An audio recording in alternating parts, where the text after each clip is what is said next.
Hey everyone, I'm Brian. And I'm Nikki. And we are Cooking with Dakotas.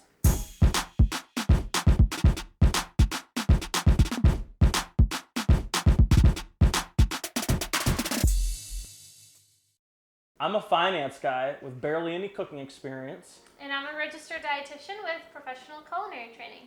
And together, we're going to teach you and me how to cook in the kitchen. Today we sure do have a lot of vegetables.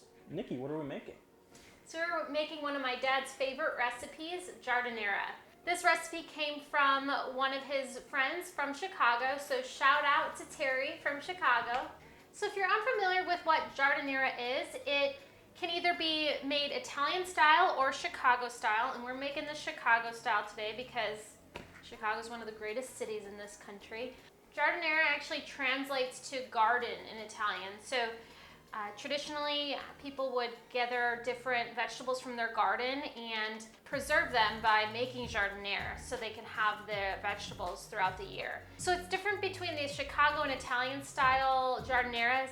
The Chicago style, you chop up the vegetables really small and you actually use it as a topping or condiment on different meals. So you can put it on Italian beef sandwiches, which is very common, brats, pizza, which is Brian's favorite way. Delicious. And even eggs. So there's a lot of different ways you can utilize the giardiniera in your everyday meals, and we're excited to bring it to you today.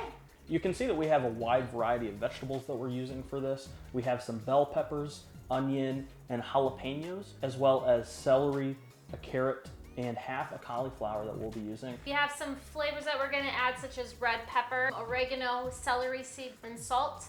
We have our oil. We're using olive oil with some vinegar here. And we're also gonna be adding in some olives. And this is optional. If you're not a big olive fan, you don't have to have them, but I personally am not a huge fan of olives, but in this whole mixture, it actually tastes really good. So I would give it a try. So let's show you how to make it. All right, so we're gonna get all our vegetables chopped up. And you could do it one of two ways. You can go old school. I mean, use a knife and a cutting board and chop all your vegetables into very small dices. Or you can use this handy dandy chopper. It's the Vidalia Chop Wizard Pro. Which you will see a link to our Amazon store through if you would like to purchase your own. My dad swears by it because he does not want to be in the kitchen all day chopping for this. So this really comes in handy. So we highly encourage it. But what I'm gonna do is get all these vegetables prepared for Brian to use the Chop Wizard. If you wanna see how to prepare the bell peppers for chopping, you can look at our how to chop a bell pepper video. Which a link will be below. And same with the onion. We have a how to chop an onion video too.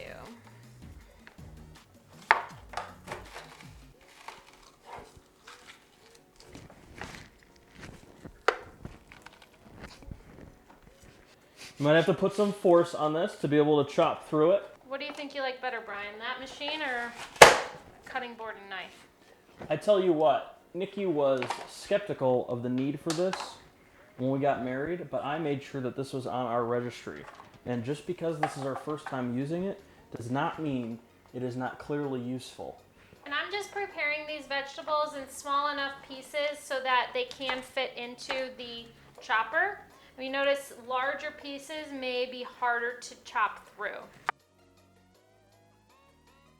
For the jalapenos, I'm going to put on some plastic kitchen gloves because I do not want to have jalapeno juices on my hands in case I have to itch my eye or something.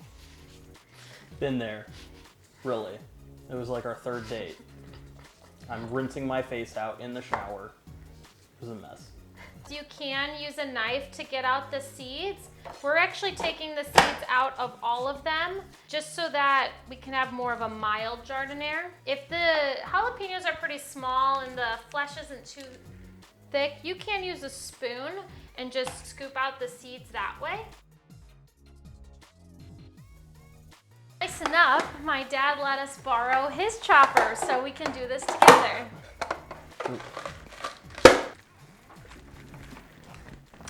What you're seeing here, folks, this is an on-the-shot side action She is off the ground trying to put her full weight on the chopper and show you how to chop this.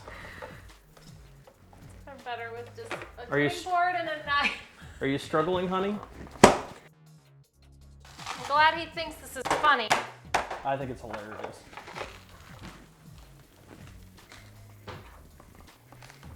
She is airborne. Don't touch my eyes. Don't touch my eyes. All right. Oh wait, one more. Oh, I need a cup.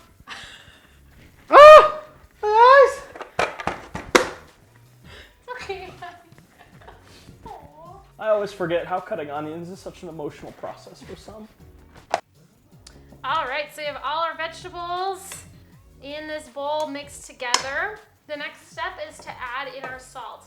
We're adding about 1/2 cup of salt, which sounds crazy.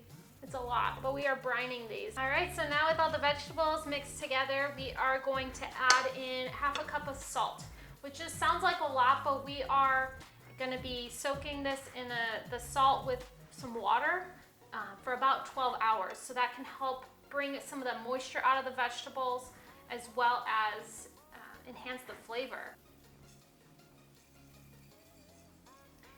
And with the water, we want to fill it up so it's just covering the vegetables.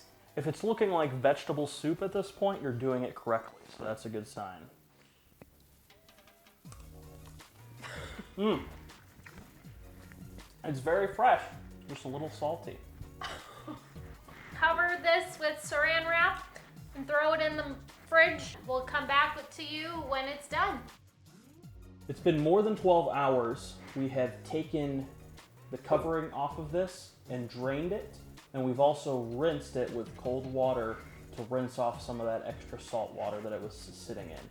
So the next step is to add all the seasonings in. So Brian's mixing together the celery seed, the red pepper flakes, the oregano, garlic, and I am getting the olives ready. So we're just gonna run these olives through the chopper. You can just chop them up small yourself, about the size of all the other vegetables, up to you. And these are green olives that are stuffed with pimentos.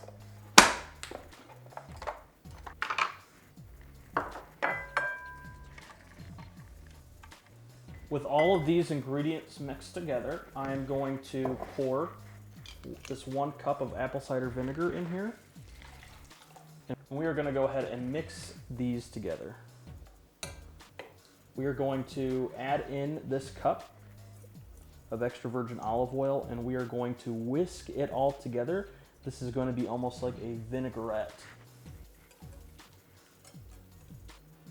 All right, so with this mixture, we are going to combine it into our vegetables that we have. We're just gonna toss this together quickly. So the next and final step with this is we are gonna cover it with some plastic wrap or whatever covering you have. Stick it in the fridge for 48 hours. I know, that's a long time. I thought we were gonna have pizza today. Now she's telling me we have to wait 2 more days? 2 more days, but that's really gonna bring all the flavors together and make this even better than it already looks and smells right now. After those 48 hours, what we like to do is jar our giardiniera. Jarred Giardiniera, you say? We like to jar it so that we can easily store it in our fridge without having a huge bowl. Well, we hope you try and enjoy this flavor of Chicago. It's a great topping for putting on pizza, eggs, and especially a roast beef sandwich. Thanks so much for watching.